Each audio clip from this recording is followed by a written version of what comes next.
بن غور و تدبر قرآن کی گردان کا فیضان کیا ہوگا، پرخار سفر اس وادی کا ظلمت میں آسان کیا ہوگا۔ ایک بار نبی کونین نے اپنے صحابہ کو مسجد میں بلایا۔ کہاں بلایا؟ مسجد میں۔ فرمایا میرے صحابہ آؤ، میں تمہیں قرآن کے تیسرے حصے کی تلاوت کر کے سناتا ہوں۔ قرآن کے تیسرے حصے کتنے پارے؟ بولو۔ اگر ہمیں پتہ چل جائے کہ آج امام صاحب نے تراویح میں 2 پارے پڑھنے ہیں، کی خیال ہے مسجد اور نہ لپیں گے؟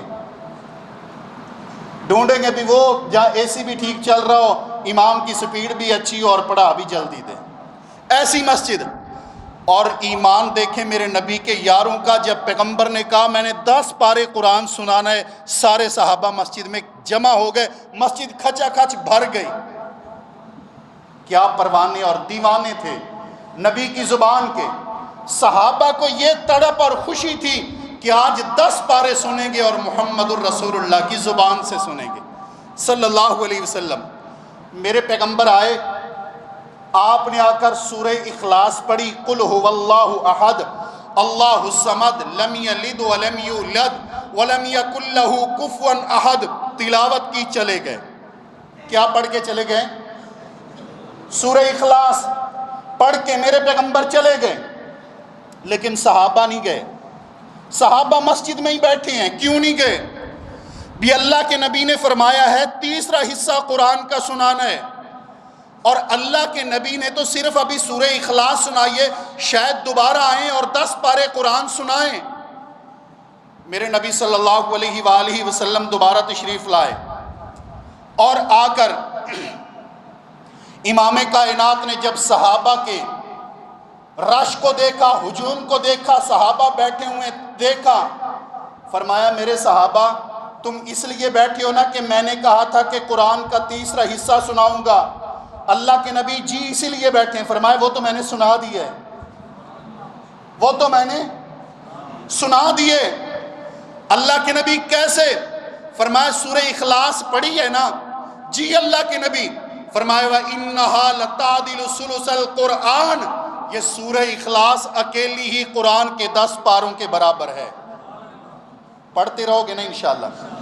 اور ایک اللہ کے نبی صلی اللہ علیہ وآلہ وسلم کا صحابی، شکایت آئی میرے نبی کے پاس، فرمایا اللہ کے نبی صلی اللہ علیہ وسلم یہ جو آپ نے ہمارے اوپر امیر صاحب بنائے ہیں، ہمیں نماز پڑھاتے ہیں، جو بھی رکعت پڑھتے ہیں، جو بھی تلاوت کرتے ہیں، ساتھ میں سورہ اخلاص پڑھتے ہیں۔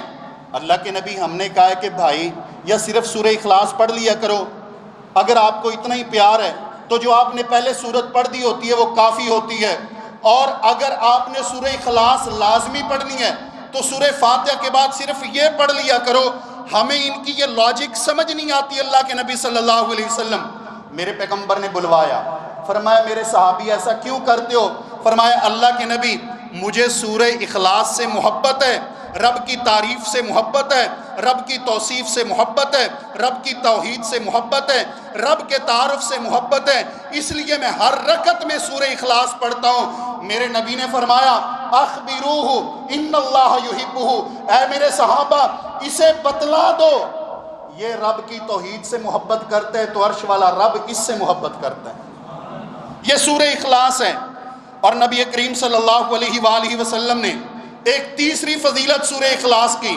آپ صلی اللہ علیہ وسلم نے فرمایا ایک شخص مسجد قباء میں، اس نے دیکھا کہ قاری سورہ اخلاص کی بار بار تلاوت کرتے ہیں، ہر رکعت میں تلاوت کرتے ہیں۔ امام کائنات نے اسے اور بشارت دی۔ ایک تو یہ ہے نا کہ اللہ تجھ سے محبت کرتے ہیں، ایک حدیث میں آپ نے یہ فرمایا ان حبک ایہا ادخلک الجنہ، یہ تیری جو سورہ اخلاص سے محبت ہے نا یہ تجھے پکڑ کے جنت میں لے جائے گی۔ یہ سورہ اخلاص کہاں لے کے جائے گی؟ جنت میں لے کے جائے گی۔ اور چوتھی حدیث میرے پیارے پیغمبر صلی اللہ علیہ وآلہ وسلم نے ارشاد فرمایا کہ جو بندہ سورہ اخلاص 10 مرتبہ پڑھ لیتا ہے، کتنی مرتبہ؟ 10 10 مرتبہ پڑھ لیتا ہے، 10 بار سورہ اخلاص پڑھ لیتا ہے، کوئی بہت بڑی صورت نہیں ہے، لمبی چوڑی صورت نہیں ہے، صرف اتنی ہے، قل هو اللہ احد اللہ الصمد لم یلد ولم یولد ولم یکن لہ کفوا احد۔ صرف 4 آیات ہیں۔ پیغمبر نے فرمایا جو بندہ یہ سورہ اخلاص 10 مرتبہ پڑھ لیتا ہے، اللہ تعالیٰ 10 مرتبہ سورہ اخلاص پڑھنے کی وجہ سے اس کا جنت میں ایک محل بنا دیتا ہے، ایک محل، اور وہ بھی جنت میں۔ حضرت فاروق اعظم کہتے ہیں اللہ کے نبی اس کا مطلب ہے ہمارے تو پھر بہت سارے محل ہو جائیں گے وہاں پہ۔ فرمایا اے عمر تم تھک جاؤ گے، رب محل دینے سے نہیں تھکتا۔ اللہ اوسع من ذالک، اللہ کے خزانوں میں کوئی کمی نہیں۔ اور آخری نسخہ، آخری حدیث، میرے پیارے پیغمبر صلی اللہ علیہ وسلم نے ایک شخص کو دعا کرتے ہوئے سنا، دعا کر رہے، اور دعا کیسے کر رہے؟ اللہم انی اسألک بانی اشہد اللہ الہ الا اللہ الا انت الاحد الصمد الذی لم یلد ولم یولد ولم یکن لہ کفوا احد۔ اے اللہ میں تجھ سے مانگتا ہوں، اور تجھ سے کیوں مانگتا ہوں؟ میں اس لیے مانگتا ہوں کہ میں گواہی دیتا ہوں کہ میرا تو ہی ہے، میرا جب ہے ہی اور کوئی نہیں تو میں کس کے پاس جاؤں؟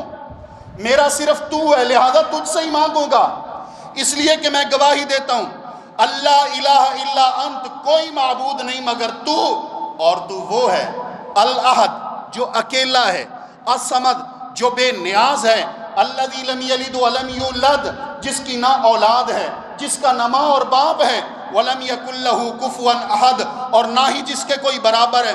ابو داؤد کی حدیث کہتی ہے میرے پیغمبر صلی اللہ علیہ وسلم نے فرمایا اے میرے صحابہ، جن کلمات کے ساتھ اس بندے نے دعا کی ہے یہ کلمات اللہ کا اسم اعظم ہیں، اور یہ وہ اسم اعظم ہیں کہ جس نام کے ساتھ رب سے جو بھی دعا کرتا ہے رب اس کے سوال کو پورا کر دیتا ہے، اس کی دعا کو پورا کر دیتا ہے۔ دعا ہے کہ اللہ تبارک و تعالی ہمیں سورہ اخلاص بار بار پڑھنے کی توفیق بھی عطا فرمائے، اور اس کے مطابق اپنا عقیدہ بنانے کی بھی توفیق عطا فرمائے۔ آمین ثم آمین۔ وأقول قولی ھذا وأستغفر اللہ لی ولکم ولسائر المسلمین۔